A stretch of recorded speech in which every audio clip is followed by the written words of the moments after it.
All right, this is the B Block Podcast. I am your host, Brandon Scott. Appreciate you for being here, whether that's on the YouTube or in the audio platforms. If you're on the audio platforms, of course, you can find us on YouTube at the B Block Podcast and vice versa. I wanted to talk today about the start of the Rocket season. We had Media Day earlier in the week. We've had glimpses of the early days of Rockets training camp. And this is the time to really start getting excited, especially with the Astros not playing October baseball for the first time in nearly a decade. And that happening right as the Rockets are probably they're as exciting as they've been in at least 7 years.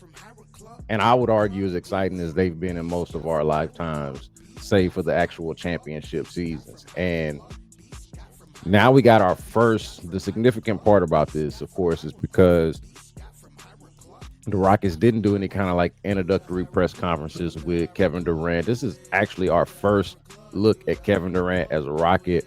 The Media Day stuff that y'all saw earlier in the week, of course, some of the exclusive interviews that he did with Space City Home Network. Of course, he's been on some podcasts, and a lot of the players have obviously been available at some of these training camp practices already. And so we're starting to finally get a feel for what the Rockets are going to look like. And all of this also on the heels of learning that Fred VanVleet is not going to be available to them this year because of a torn ACL. And how does the team actually adjust and address this huge hole in their lineup, this issue that I don't think that we should overlook, but also probably keep it in its proper context. And I'll talk about that in just a moment. But the big thing with Kevin Durant, I thought it was a couple of things. It was one, him kind of confirming, I think we all knew this, but to hear him say it out loud that he does plan on signing an extension. Of course, the team is not going to talk about that type of stuff. When they had asked Rafael Stone about it earlier in Media Day, he, as you would expect an executive to do, or a personnel guy to do, is to not talk about contracts and that sort of thing. But Kevin Durant did say that he plans to sign an extension. That gives you a pretty good sense for him being all in. And you wouldn't think that he would okay a trade or engineer a trade somewhere where he didn't want to sign an extension. So we already knew this stuff. But to hear him say it out loud was worthwhile having on the record. So we had that. And then, of course, him talking about the Rockets championship ingredients. Like, do the Rockets have the ingredients, for lack of a better term, to not only compete for a championship, but to also win one? Kevin Durant being a particular expert on it, having won a couple of championships of his own and played on a lot of contending teams. And so he did talk about that. And so I'm curious to know from the audience, and y'all just kind of hit me up in the chats. Of course, we're on YouTube. If you're on the audio only, you should probably find us on YouTube, where you can participate in the comment section and all that kind of stuff. But Kevin Durant laid out the Rockets championship ingredients. And I think a lot of people are really still trying to parse this out. Like, does Kevin Durant alone, subbing Jalen Green for Kevin Durant and making that kind of a central theme to what you do, is that good enough to take the Rockets from a 2 seed that nobody really thought could contend for a championship, and sure enough lost in the first round to an experienced team? Is that enough to take them from that? Is Kevin Durant enough to take them from that to an actual championship contender? I have said for a long time that I thought it was. But this is what Kevin Durant said when my colleague at the Houston Chronicle, Danielle Lerner, actually asked him about whether he thought that the Rockets had the championship formula. And he said the formula, first of all, he says he doesn't really talk about championships with the teams that he's on. He really just kind of like tries to focus on the work. But he says that the formula, I felt the last few years in the league, is to have size, is to have guys that can penetrate, guys that can create extra possessions for you, guys that can switch and guard multiple positions, length, athleticism, discipline, effort every single night from a scheme perspective. That and camaraderie, continuity, all of that stuff matters. And he goes on to say that he feels like they've got bits and pieces of that, and it's all about kind of gelling it together and putting in the work and seeing how it all works out at the end. So I thought he did a pretty good job laying that out in terms of the attributes of this team and the reason why they do have the championship ingredients. I mean, like you put Kevin Durant on a team that already was a 2 seed, and you mix that together, logically that tells you that you've got championship ingredients. But he kind of spells it out for you there in terms of what they have: guys that can guard multiple positions. You're talking about Amin Thompson, Tari Eason, Jabari Smith, Kevin Durant himself, right? And then Dorian Finney-Smith, whenever he gets healthy, will be another person that falls along those lines. And so they've got that. They got guys that can create multiple shots for them. Of course, Alperen Sengun falls along that line, or falls along those lines of somebody that you can give the ball to, create extra possessions for you, penetrate, pretty much do whatever he wants with the basketball. So so yeah, and then the length, of course, Jabari Smith Jr., Tari Eason, Amin Thompson, Kevin Durant himself, like they're gonna be, and I've talked about this just when Kevin Durant was a possibility. Like, think of how big the Rockets lineups can actually be just by having Kevin Durant in there with what they already had, you know. So like they got the potential to when Fred VanVleet was healthy, where Fred VanVleet would be their only sub 6'6" guy out there in any given lineup. And now that guy is more than likely going to be Reed Sheppard, who we'll talk about I'm sure in a little bit. But yeah, I think this was real cool to see. It's especially cool watching like Kevin Durant in the Rockets gear practicing at that new facility that they got out there off I-10, and just like all of this coming together, seeming to come together at the right time or at a perfect time when you've got Amin Thompson ascending into a real star in this league. Alperen Sengun, I feel like having established himself as a star in this league, and then of course it's an interesting season for guys like Jabari Smith Jr., who just got paid, who everybody thinks is good, but almost everybody thinks can be a whole hell of a lot better than he's been. And Reed Sheppard, who we still don't know, like a lottery pick who barely played, but at times had glimpses of basically showing you the reason why he might be a number 3 overall pick. Because I know that was a question, like, man, is this just a weak draft for this dude to be getting picked number 3 overall? It can't be that good of a draft if this is the guy that they picking. And then you go out there and see him, or you see him go out there and have a game like he did in Oklahoma City. I think it was in March, whenever it was, when a bunch of guys were hurt, and him and Cam Whitmore just set the actual Oklahoma City Thunder, who won the championship, kind of just like set them on fire for a night. What does he do in an increased role? Which leads me to the next thing that I want to talk about, which is what I feel like the Rockets offense should look like. I'm going to dumb it down and make it really simple because there's no need to get in the weeds here on this podcast. But I think there are two things, and some of this was talked about, but this is just my view on it. I feel like there are two things that the Rockets now can rely on and hang their hats on as a team when it comes to an offensive identity. One of them is something that they already had, and that's giving the ball to Alperen Sengun, whether that's in the post, whether that's at the elbow, high post, like wherever Alperen Sengun feels comfortable and wants the basketball, get them the basketball right there and let them operate, let them work. That's a part of their offense, a part of their offensive identity. Now they have Kevin Durant. A big part of their offensive identity can also now be give the ball to Kevin Durant, space the floor, allow him to operate, allow him to work, see what kind of attention that he draws, see what he's able to do, and be ready for the ball if it comes to you. Also, perhaps some Kevin Durant, Alperen Sengun, two-man game. And this is what I want to see. In addition to what we already know, like I think the Alperen Sengun point and the Kevin Durant point are the most obvious pieces to what you can expect to see from the Rockets offensively. But what I want to see more of, now that you have Kevin Durant who can space the floor, now that, of course, with Jalen Green gone, I think you are in some ways also doubling down or doubling down on Amin Thompson and Alperen Sengun as sort of your cornerstone pieces along with Kevin Durant, right? You saw a lot of that of the new established big three of those three, right? So what I want to see a lot more, and what I feel like the Rockets offense should look like, is Amin Thompson and Alperen Sengun pick and rolls. It's Reed Sheppard, Alperen Sengun pick and rolls.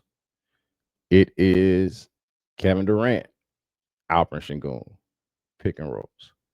And when they also decide to do those other things that I talked about, give Alperen Sengun the ball, give Kevin Durant the ball.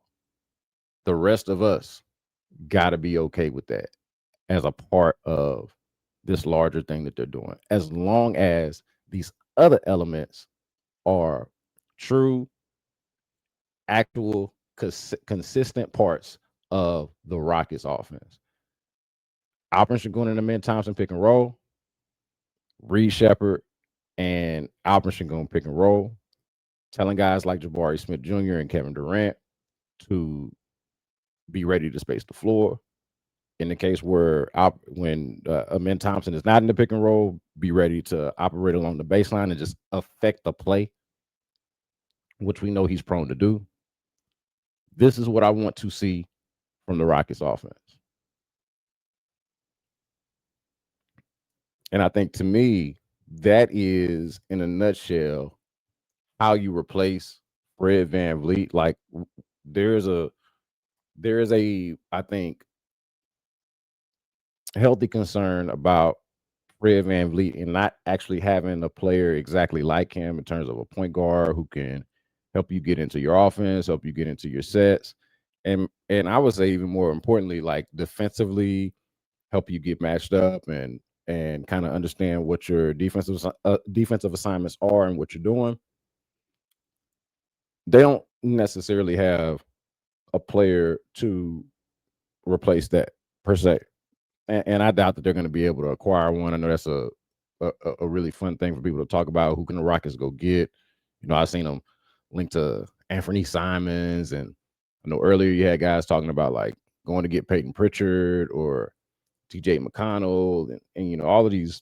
I don't like. I honestly don't see them doing any of that. But what I do think is important is that with Kevin Durant now, and with this doubling down on Amin Thompson and Alperen Sengun, you now have a clearer and more stated identity as a team, and this is how you will replace Fred VanVleet. Because look, uh, in terms of shooting, they've added shooting with Kevin Durant, with whenever Dorian Finney-Smith gets healthy again, with him, right? With Jabari Smith Jr.'s hoped improvement and increased role. I'll talk about that in a second. But like they've got Reed Sheppard is the same thing. They've got guys that can shoot the ball and enough guys that can just bring the ball up in the half court to where eventually you just get the ball to Amin Thompson if he's not already bringing the ball up to begin with. You get the ball to Kevin Durant if he's not already bringing the ball up to begin with. You get the ball to Alperen Sengun if he's not already bringing the ball up to begin with. And what I'm saying here is they've got three guys now that the offense is going to run through. And all of these guys can bring the ball up the court if need be, any of the three of them. And the fifth guy, we don't even have to talk about Jabari Smith and the ball handling part. Like, I'm not even trying to, like he's got his own role. But like any other guy that they put out there, if it's Reed Sheppard or Aaron Holiday, or when Dorian Finney-Smith gets healthy, like they got guys that can like just bring the ball up in the half court. What I want to see from them is staying true to, that like elite defensive team that's not getting the ball out the net, but it's picking it up off the rim, off the back of the rim, off the front of the rim, and you're getting up and going. Right? Like the like a fast break offense first and foremost, because your defense is such a problem. But in the half court setting, the goal is to get the ball into either Amen Thompson or Kevin Durant's hands and then operating from there. Whether it's that Amen Thompson, Alperen Sengun pick and roll that I talked about, whether it's that, you know, maybe even it's a Reed Sheppard,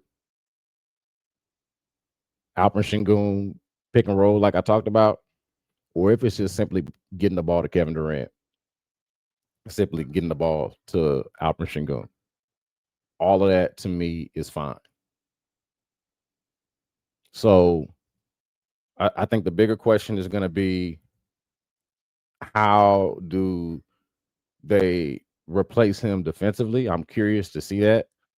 I'm not sure exactly what that's going to look like, but I do think that the committee approach that uh, that Ime Udoka talked about, like, I do think the committee approach to replacing Fred VanVleet is not just lip service from Ime Udoka. I think it is going to be a lot of how I just described it.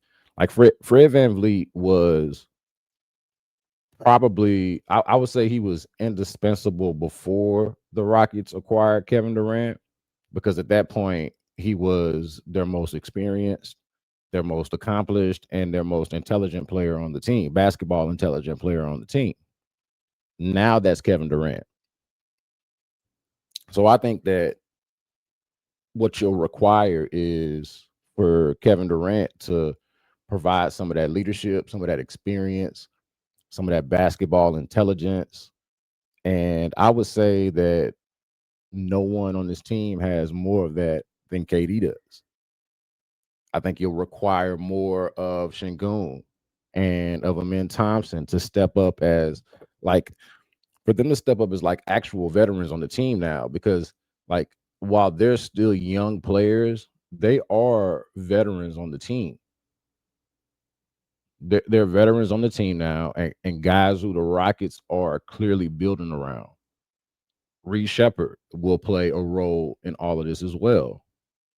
Now, I think it's important not to compare, not to do too much comparing of Reed Sheppard to Fred VanVleet, as tempting as it might be. It's real easy to do because they're players of similar size and technically play the same position. But, like, until proven otherwise, I feel like this is still a boy to man comparison right now. So I wouldn't do that.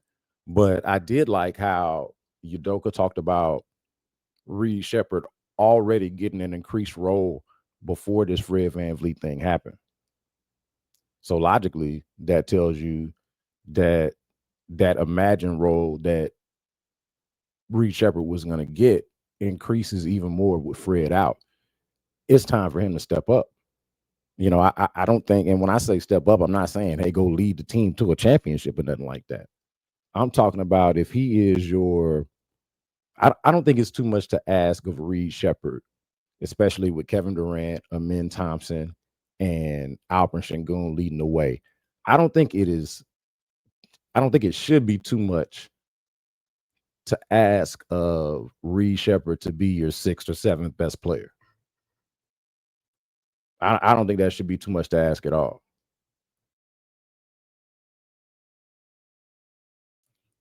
So yeah, he's gonna have to step up. I don't think it's gonna be all on him, that he's just a simple plug and play. This is the guy that's replacing Fred VanVleet, but he is gonna have to step up.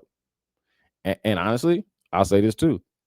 I would actually start Reed Sheppard and see how it goes. Like, I would start the season with Reed Sheppard in the starting lineup, not pretending like he's gonna be Fred VanVleet and be the floor general and all of that. Like, he's gonna have a reasonable role as the point guard, but, like, everybody's gonna be a part of, like, him, Amen Thompson, Kevin Durant, as Udoka described it, like a committee approach to that position. And to me, if it doesn't work out, the worst case scenario is you end up going to Aaron Holiday, who's probably more talented than people want to give him credit for, because he's not Drew Holiday, but is a, like, a fine basketball player, perfectly fit for uh, most roles that they'd reasonably ask of him, or if it's Tari Eason while you wait on DFS to get healthy.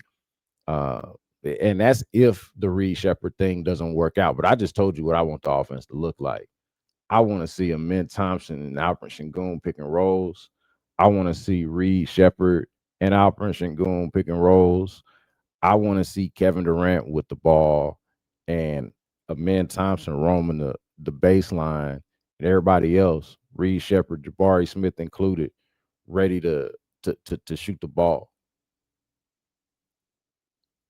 And Alperen Sengun and the Min Thompson ready to offensive rebound. That's what I'm actually looking forward to. So yeah, the thing that I'm worried about with Sheppard, of course, is that I'm much more worried about than I would say what he would how he would fit offensively is he actually stronger? Like much more worried about Sheppard defensively, and is he strong enough and better equipped to defend at the NBA level on a consistent basis? That's what the question is. And they all talk a good game. You can learn enough from if you follow the Texans, you can learn enough from not buying too much of what you hear in training camp, like taking it at face value. But when you hear people talk at media days and training camp, man, look, the rubber got to meet the road. They got to get out there and play. Don't buy too much into that. But this is what you're looking out for. If Reed Sheppard can be a respectable, viable defensive player, then his offensive profile is good enough for him to play off of Kevin Durant and Amin Thompson and Alperen Sengun. At least I think so. Now, even with that said, I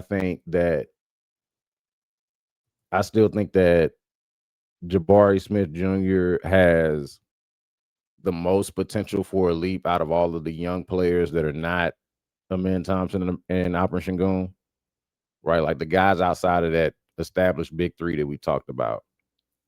Jabari Smith Jr.'s potential leap, and I just talked about not buying too much into what you see and hear at media days and early days of training camp, but he looks like, and to be clear, I didn't get to attend media day or these practices, but of course I know all of the people that are there. And so from what I can tell, and of course I'm following it pretty damn closely. From what I can tell, man, he looks like a bigger, stronger version of himself. We'll see if that actually plays out on the court. But he does appear to be like more physically developed. I think I was telling somebody the other day, man, it you can see the boy to man transition that he's made from when he got here a few years ago and still kind of had that skinny boy body to now really looking like an NBA player, like an actual, not just being tall, but having an actual NBA body. It appears that he has one of those now. What's that mean? Like, what's that gonna do for him? And like his like he's already decent at defending bigs, but like does that make him feel like that's gonna make him a better defensive player, make him an even better rebounder? And the Kevin Durant piece, I think, is what's gonna give him the most opportunity to showcase what we already believe he can do and what we've seen him do at times in his career already, right? Like, just think about the attention that Kevin Durant and Alperen Sengun are going to get. We know that those guys are going to get attention. We've watched it already with Kevin Durant for almost 20 years. And Alperen Sengun, just look no further than last year in his All-Star season, where I think off the strength of the season that he had before, which he would tell you was a better season than his All-Star season, like, so the year he didn't make the All-Star team. But what he did was establish himself as a guy that opposing teams had to account for, plan for, and in a lot of cases, send double teams. So, and that's been the case. Of course, they've been playing together for a while. But you add Kevin Durant to that mix, already got Alperen Sengun in that mix. I talked about wanting to see more of an emphasis of Amen Thompson having the ball in his hands as some pick and roll for Amen Thompson and creating opportunities for guys like Jabari Smith Jr. and Kevin Durant and Reed Sheppard and Dorian Finney-Smith and whoever the hell else is out on the wing or in the corner. And Jabari specifically, let's run some plays that set him up for that corner three. There should be a heavy dose of Jabari Smith Jr. corner three plays in their arsenal now. Now that they know more what they are and what they look like. They're not waiting on a player to figure out what he is, right? They're not waiting to figure out how much they can rely on that guy. They got Kevin Durant. They got Alperen Sengun. They got faith, not just curiosity, but faith in Amen Thompson. So let that boy do his thing. And all of that should create opportunities for Jabari Smith Jr. I think his potential for growth and his potential leap is the greatest and the most interesting of all the guys that are not in that big three. Now, before I go, I do want to get back to Amen Thompson, since I mentioned him earlier as a part of what I want this Rockets offense to look like. And I just got done talking about Jabari Smith Jr. Y'all see what bro said about Amen Thompson and the mid-range shot? Again, look, I said this earlier, and I want to preface this again before I gush all over this quote, that you can't read too much into what you hear and see at media day and training camp, even if it excites you, even if it concerns you. You got to take it at face value. I'm not saying it's meaningless. I'm saying don't read too much into it. All right. Having said that, what Jabari Smith is saying about Amen Thompson's jump shot, to me, whether you believe in it or not, and it doesn't really matter if you believe in it because we're going to actually get to see it once they start playing basketball again. But I do think that this is so key to everything that we talked about and everything that we're like thinking about with the Rockets. And that's on this mid-range shot. When does Amen Thompson get that mid-range shot that he's confident in and that he's knocking down consistently? Because this is what Jabari Smith said. And I think this was at a practice, if I'm not mistaken, but maybe it was media day. But either way, earlier this week, Jabari Smith Jr. on Amen Thompson's jump shot. He has a lot more confidence in it, especially with his mid-range coming off of pick and rolls.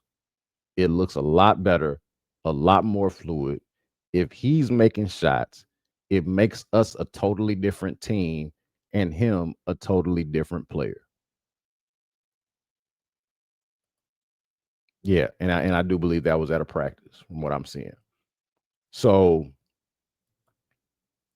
like, I mean, point made right there about Jabari Smith Jr. Like, I could not say that any better myself. Like, this is him giving you his own insight on it from being his teammate and watching him. He says he has a lot more confidence in it, especially his mid-range coming off of pick and rolls.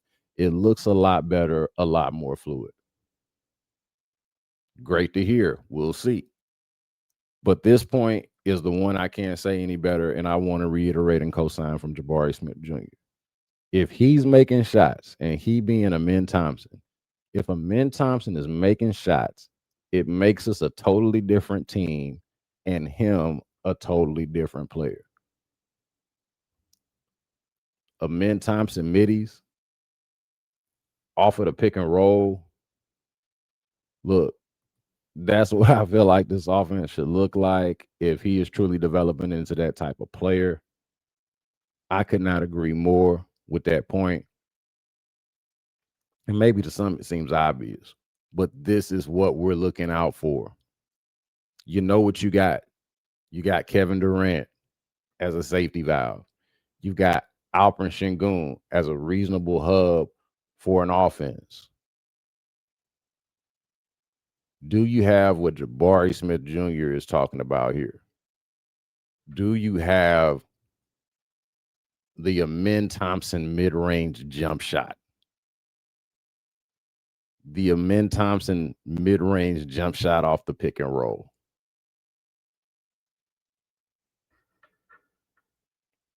You talk about Reed Sheppard and replacing talk about Reed Sheppard replacing Fred VanVleet. You know, you can go there. You can go with that. Talk about Kevin Durant being added. And I've the season for the Rockets. Talking about his first All-Star campaign. But if I be damned if we start talking about Amen Thompson mid-range jump shots. Oh boy. I said this by far for me the most exciting young player to watch in the city right now. So I'm looking forward to that, man. Look, I appreciate y'all for being here, whether it's the YouTube or the audio only platforms. We're gonna do another one of these ahead of the Texans going out to Baltimore to face a depleted Ravens team. I want to look at that matchup. I actually need to get out of here now to go check out the coordinators and see what they're saying ahead of this matchup. So we're going to talk here on the podcast again about that game and some other Texans related things. Hope that y'all join me. Make sure that you comment, subscribe, rate, review, tell a friend, all that good stuff. Until next time, y'all be good.